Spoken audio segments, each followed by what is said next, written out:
it tied in with the work I'd done for my dissertation when I was at York St John, and I'd always fancied, which is probably a strange way of saying it, but I'd always wanted to go to Auschwitz. So I used the money to pay for myself and my dad to go there for 3 days to Krakow, and then one day of that was to go to Auschwitz. My granddad was a prisoner of war in Poland for 3 years during the Second World War, so my dad had always wanted to go. He wasn't a prisoner of war in Auschwitz, but he was a prisoner of war in one of the Stalag camps. So my dad had always wanted to go to Poland and to go to one of their camps to try to get an idea of what his dad had gone through, which was the reason for my dad coming with me.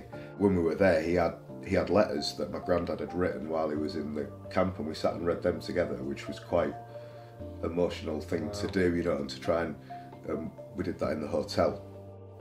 So there was a personal connection and a personal reason to visit, and then but also there was the study element of we were studying dark tourism as an idea. So dark tourism being an attraction that educates about loss or a tragedy. So Ground Zero for 9/11, S21 in Cambodia, so the former prison there from the Khmer Rouge regime, and then Auschwitz, obviously similar type of place to visit, if you like. So yeah, it was interesting.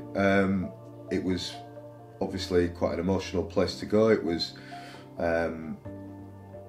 yeah, quite upsetting at times, but it's somewhere that you feel like you have to go, because if you don't go and you don't see it, then how do people learn never to do something like that again? And you know, we'll be not far away from living in a time where nobody was alive when that happened, you know, at some point, or nobody was an adult when that happened, so was old enough to fully appreciate it. How did your friends react when they found out you were going to visit Auschwitz?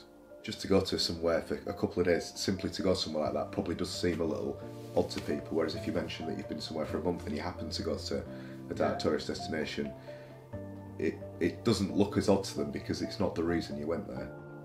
Were there any influences in Krakow that sort of highlighted Auschwitz and what would happen when you visited?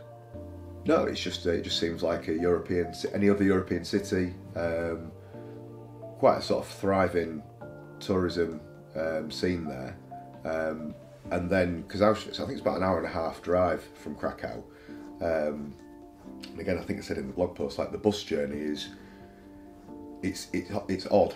Like you get on the bus, and then you know that you're going there, and you know it's going to be humbling, but you know it's going to be quite upsetting.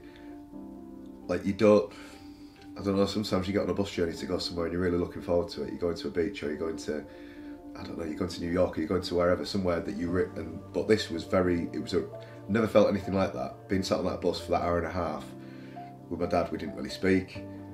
You know, you're looking forward to it, you're not going to say things like that. So it was a really, really odd bus journey going there, yeah. That was strange. But yeah, they're quite disconnected. I don't think there was anything